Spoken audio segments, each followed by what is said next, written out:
So, hello and welcome to another little update on my loft layout, and a little bit done, which we'll talk through. I'll just start a couple of locos up, trains running, because I know people like watching. Oh, change my switch. There we go. Can't do two things at once. So let's start with this one, I guess we could. So then, more astute of you will realise this is a J50. This is the rather nice Hornby J50. So, a little bit of story behind this. Second-hand prices on eBay now are getting, frankly, a little bit silly. And these second-hand are going for about £65. That's a new one for £64. Now, that's obviously a bit more than I would normally spend, but the new price was nearly £100. So this is Kerno again, one of their good offers. And it's getting at the moment where I'd rather spend that sort of money on a new one than 40 or 50 quid on a second-hand one that some of them now are a bit ropey. When you think that this again was a new one that was under £60 and then more than that second hand, it's got a little bit difficult. Now what I would say that's interesting is that J50 is one of the new Hornby ones, and you have to put the detail on and you have to put the couplings on yourself. And just trying to put a coupling on, I broke a buffer. And I do think sometimes fine scale's taken a bit far. Why do I need to put my own couplings on, and why do the buffers need to be so fragile that if you knock it, and that's all I did. Now interestingly, I've seen two of these on eBay for sale with the same buffer missing, so it's not just me. But it is a gorgeous loco, very smooth and slow running. So that was I've sold a few of my old second-hand ones as well to fund it. So what other work have we been doing? Well, the main thing is I've got the hills done. So this is this black foam. You've seen me use it before on Homeward Vale and things like this. This is actually the packaging our 3D printer comes in. You can cut it with scissors and a knife, and it doesn't make all the mess of polystyrene. So that's starting to do the hills. Now, I've got a couple of choices for this. I can fill it, because these bubbles, these little ridges, come up if you don't.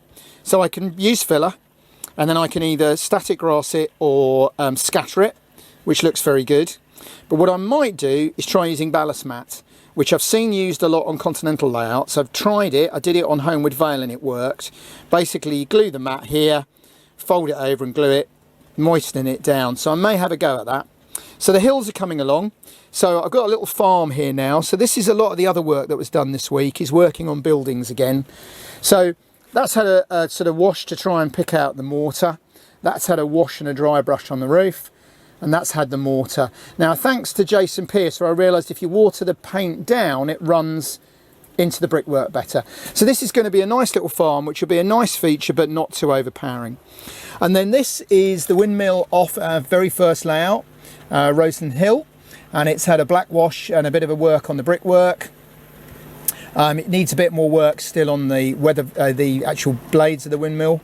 And then what we're going to put here is a country village. Now, I know everybody quite like the suburban look, but I've a different plan for the suburban. And this means I get to use these two buildings, which again, the more astute will recognise as having come from Greenhill Hall. They were my late father's. He made those in the late 1960s. They sat in a box for 40 years and then they came out on the layout. So I'm keen to use those. And I've got a few other old daypole buildings there that will need a bit of work. So the road will come down past the windmill, past the chapel there, which is a resin one, which actually very kindly came from the late John Winterbourne's collection. So that's going to be quite a cheap village, because it's either second or third hand. All these buildings here were 50p or £1, either from Classic Rail or various exhibitions. And then the other buildings I've worked on, this was I think it's a Hornby house, but again, I got it from Classic Rail. So I've black washed in for the mortar, given it a brown round the bottom to match the other buildings. And because it only cost me £1.50, I splashed out £7 and bought the side conservatory. It's a Wills one, just to give the station master's house a little bit more room. Again, the garage cost me 50p. It's been black washed and dry brushed. So that'll be a nice little station master's house there. He's got his garage. And then I took one of the daypole bungalows, again, painted it in the corporate railway colours, and that can be the crossing keeper's cottage in there. So that's quite a nice little railway scene, bit of railway infrastructure there. And then we'll work on the village over there with the road running up past the station, car park in there, and then up through the village. So quite a bit coming along.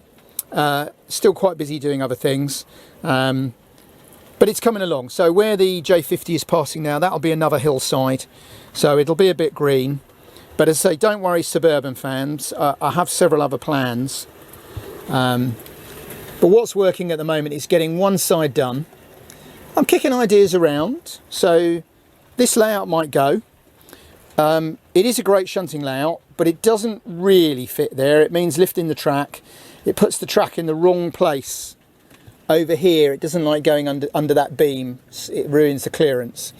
So I know just before lockdown I sold it for 200, so I'm figuring probably once we can all get out and about again, not only would it give me a bit of room there, but it would give me some funds to build the layout. So once we can all travel again, that's probably going to go either on eBay for 200, or I might do it buy seller swap if somebody wants to cut the middleman out. If you're interested, let me know once lockdown finishes. But that will give me the option then of building a town scene there. Think market town, or my little round and round layout. And the idea possibly then is to run the branch line round and still put a little wharf into this lower area. Don't know. You know, this is why I'm following Richard's from Classic Rail's idea. Let's get one side done and then we'll worry about the rest from there. And this is going to be a nice little side. Start right lorry.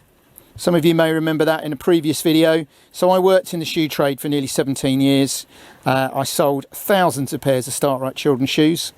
In fact, children's shoes was my specialty, and I had a tour of their factory once as well in Norwich. So that, when I saw that on eBay a few years ago, I just had to have that. So he's going into the goods shed. So there we go, a couple more little locos there. This is another interesting one. I suppose I should fess up to this really. So this is the most expensive loco I've ever bought. I'm going to swing around a bit here. It's one of them. And it cost me £75. Again, I sold some locos. I sold quite a bit of stuff.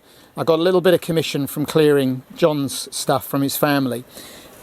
So I thought I'd see what all this fuss is about. This was a £70 loco that should have been 120 odd. So a big saving from Kerno. Yes, it runs beautifully, runs very smooth, fabulously detailed, and they've done their best with what is quite an interesting combination of wheels. It'll just about go around fourth radius. It'll sort of do third, but it's not going to do second or first. So it's quite interesting. It's probably a fabulous shunting layout, loco. But I'm really not sure what I'm getting for 20 or 30, 40 pound more retail, and certainly even reduced £20 more than my Hornby one that's coming around. And it's potentially not as useful. But I was able as well, thank you to the members, it's your funds that enable me to buy some of these things to try. I wouldn't buy another high-end loco. For me, it doesn't do anything my cheaper locos don't do. It doesn't run any better, it doesn't run any smoother or any quieter, it won't go around the same curves, and as far as I'm concerned, I can't really see what it's giving me that this loco didn't. And that was an £80 loco new that I paid £55, £56 for. I'm sure a lot of people will tell you why I'm wrong, but it is a lovely loco. I do love my British Railways line black, so I'm not in any way unhappy with it. I just don't think it does anything for all the money, but that's just a personal view. Certainly doesn't do any more than this one. There. So there's a couple of, there's a few new locos running around there. As I say, at the moment, I have sold some locos, sorry, but if prices are high, I might just as well sell a few. I haven't bought anything new on eBay for a long while because the prices have just got silly. As I said before, it's a perfect storm. Lots of people with time to clear the loft. Lots of people with time to do model railways, and the two combined seems to have lifted prices. But when you're paying more second-hand for new, it's gone a little far. It has gone a little far. So a few nice steam locos, and we've got freight running as well today. I have done a bit more work on the platforms. I've got the platform edges done. Just one or two more ramps, I think, to finish down there. I still rather like that signal box.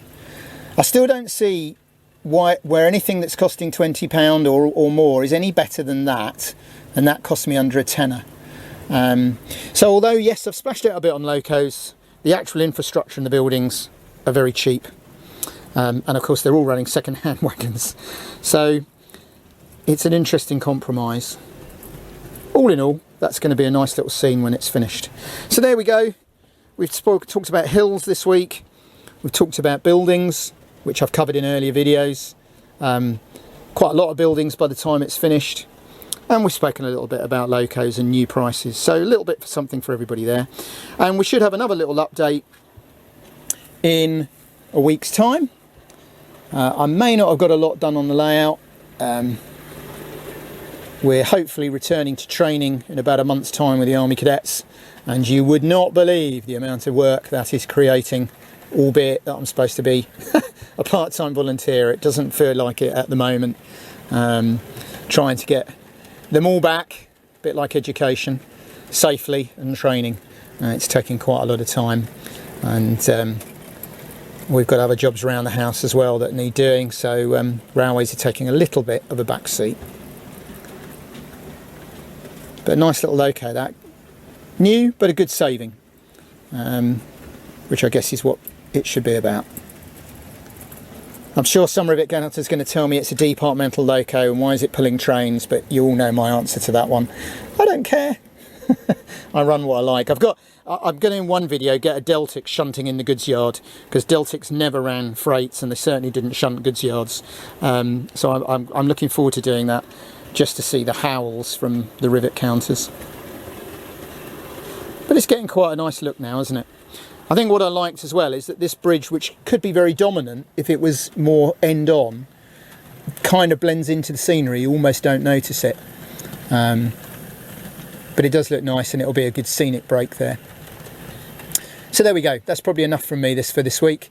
Thank you as always for watching. A big thank you to the members. It is the members who kindly support us financially that means that I can buy things a little bit more to talk about, and that's given me the opportunity to suggest to a few people this time that have a look at a few of the new bargains, because you're probably not going to be paying much more than second hand at the moment. Certainly worth considering. Thank you very much. Speak to you again soon.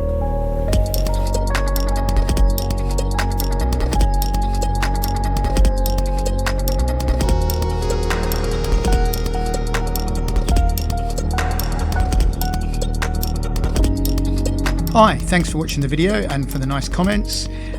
Click on the left for a previous video in this series, click on the right for another video you might enjoy, and please don't forget to click to subscribe, like, comment, etc. Thanks again.